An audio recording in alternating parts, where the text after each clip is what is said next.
Hey guys, what's up? Welcome back to the channel. And I plumb forgot, legitimately, about Toxin's gameplay video. So here we go, showcasing what this symbiote can do.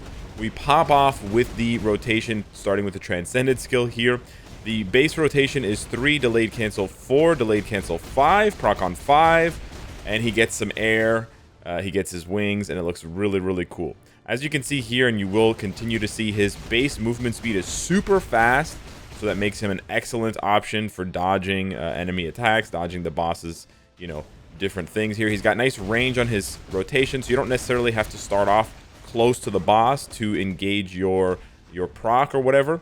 Here I'm going to not use the... Oh, I canceled 4 a little early. But I'm not going to use the Transcended skill here because I know he was going into his next phase. So here we go. So we're comparing him here to Agent Venom, who didn't do so well even with a Rage on this stage, and then Scream, aka Silence. So there you go. I'm still holding on to his Transcended skill, which at this point is probably a little bit bad, a little bit, 7 bars there? It's early in the morning and I can't think of the word. A little bit unoptimized, I think is the word I'm going for, but there we go. So what I wanted to show you guys as well, not only is his damage quite nice, but his defense is quite nicer. And his defense is displayed by the fact that I'm using 0 defensive strikers. The only defensive striker technically is Amadeus Cho, which is giving me, I think, 5% fire resistance. Not very crazy, but I wanted to showcase how strong defensively Toxin is with both the damage reduction and the HP, the healing. He has the auto heal, like Wolverine and other characters, and he also has another heal that he pops, I believe, when he's at low HP. So yeah, Toxin, I think, made for PvP, but in 2022 the characters that are even made for PvP have to be strong enough to do other content, and so that's why you end up getting these super tanky characters who can sort of do it all, and basically you have the choice of how you want to build them. So we're only 2 minutes into this fight and he's cruising along. He's not going to be as fast as a couple of other options, but on the flip side, he's not that bad either, right? Like, obviously, we saw level 70 Venom is on another level, but here we're doing this with an Obelisk. So he can even go faster if you give him an energy. He has a decent chain hit. He's got a decent combo on his main kit to utilize some chain hit damage. There we go. Not bad, not bad. So, yeah, this is Toxin. See if he tanks. He's definitely gonna tank this. It took a little bit more than half of his HP. I think we proc'd on 4 there by accident. Yeah, he's not the most proc friendly. Like, he's close, but you can miss procs. He's somewhere in between. Who would I compare him to? Yeah, we missed another proc there. Yeah, it's really on the 4 cancel that you have to practice when to cancel the 4, because he jumps and he becomes like a symbiote head. 3 is really easy to delay cancel, but 4 is really where you make the money. There you can see the difference in missing the proc and not missing the proc is quite huge in terms of how much damage he's able to deal. So you definitely want to, it's over. You definitely want to get that sorted if you're going to be mastering him. So there we go, 1:30 with a few missed procs. So I would say you could probably get this done with 2 minutes or more left. So for those of you who did build up Toxin, and I would, I would say that he's on par with some stronger, more expensive combat types, but definitely has, a few of his own quirks. But it's just really the combination of a lot of defensive abilities where he has, that crazy heal, 40% damage reduction, and then he also has this attack thing, this limitless potential where he's stacking his attack. So you get a really nice combination where he ends up just dealing a lot of damage. I actually believe he doesn't have another. He only has that one heal. He only has the auto heal. He doesn't have another one. Oh, he has a 30% heal on his 3rd. Yeah, so he's got a lot of healing. This has the accumulation. But yeah, basically for the rotation, just to cover it one more time, you want to start with 3 and you want to cancel that when you see the tentacles. You don't want to cancel it right away. I mean, you could cancel it right away, but then you don't get any of the hits. So you want to calm down. You want to cancel it when you see those tentacles come out. And then 4 is tricky because you just need to cancel it just as you start to see that head, right? If you cancel it too early, you can see there, I canceled it before he jumped to the ground. It doesn't do anything. But if you cancel right at the right time, you get that combination of the teeth, right? And then of course 6 is an instant cancel, and then 5, you let 5 play out because he does some slams, and then he flies up, and then he releases the wings. Very cool. Sort of feels like a mixture of Venom and Carnage, which I really like, considering the father-grandfather aspect here. But let's go check him out in some other content now. Can Toxin do Gore Stage 9? Now, it's not the highest stage that I have unlocked, of course, but the key here is highlighting not only the offensive potential of a character like Toxin, but the defensive value. Because there are a lot of characters out there who have offensive value with, you know, accumulation, high proc, whatever, but they don't have anything else defensively. Characters like Sharon Rogers, for example. At this point, Sharon Rogers, very high offense, but basically non-existent defenses, 1 defensive skill, you know, 1 15% heal, which is barely enough to keep up with the burst damage nowadays. So I really wanted to highlight, nice, really nice burst damage there. I really wanted to highlight the value of a character like Toxin, because I think this is really where he shines, in content where you both need offense and you need defense, right? You need the healing because he's going to get hit, and otherwise he's going to get one-tapped, and you really don't want him to get one-tapped, right? So we're going to see if he can clear these mobs here.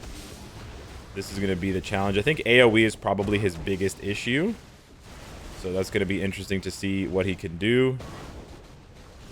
Let's see, did he take them both out? He did. 1 more. And then 2 more. So these last 2, and I think we should be done. Should be done after this. His 4th skill also has iframe ignore. So that's another thing to keep in mind. We're just going to do 3, 6, 5. We're not going to wait for 4 to come off cooldown.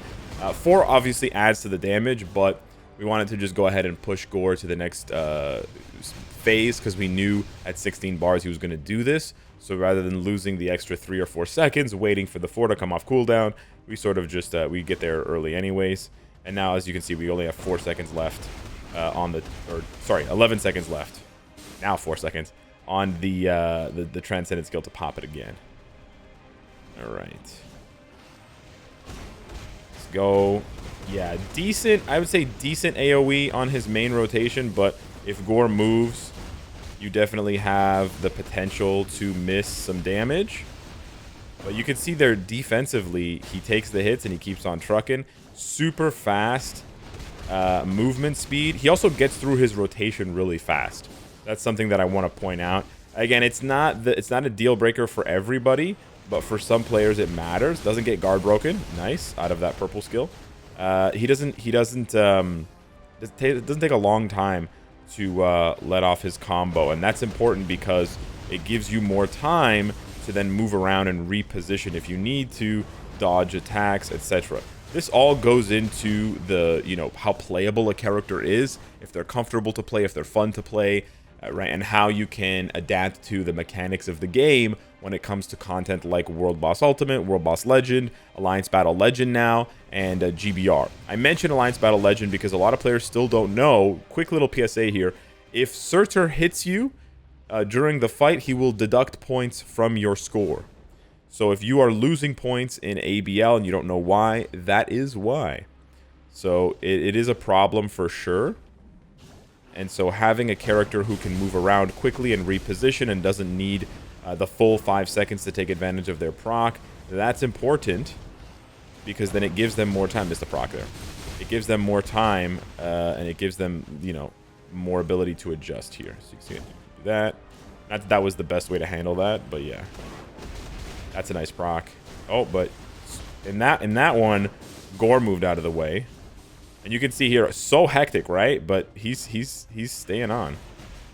Oh, there. Okay, that was unfortunate. That was super unfortunate. We got guard broken there because he doesn't have invincibility on his 3rd skill. Our next proc got activated there. Okay, so a little bit of a setback here.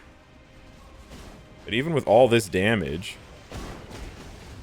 okay, yeah, Gore is being a huge douche right now.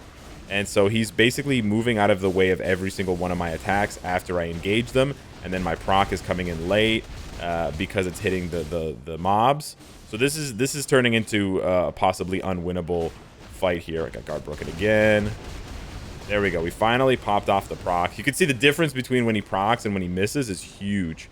So you certainly want to get that proc down if you're practicing it. But Yeah, we're almost there. Gorge needs to stop being a little baby bitch. All right. Let's see if we can nail this. There we go.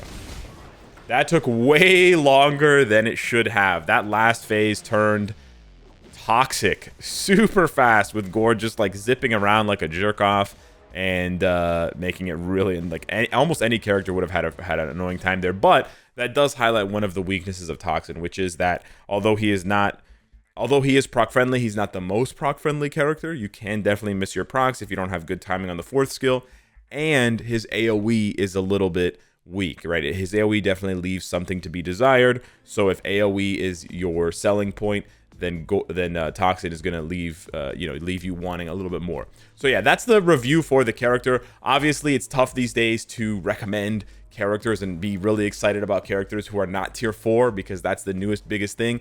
But tier 4 has a huge investment. So considering that you can get Toxin for free these days, not for long, but for another 18 days you can get Toxin for free, and considering how well he does in comparison, right, he really, I think, does compete with the best tier 3s. He doesn't have quite as much damage as Doctor Strange or Miss Marvel, but he makes up for that by having a ton of defensive abilities and passives, and you could actually even build him for Alliance Conquest PvP because he has the iframe ignore on the 4th skill and the auto healing and the super armor and all that stuff. So yeah, I would say very flexible character and one of the better ones we've seen this year, and also a new character. So we got to do it a big for those because we definitely want to see more of those. So yeah, hit me up in the comments down below. Let me know what you think of Toxin. Thank you so much for watching. Smash the like button, and I'll see you in the next one. Take care.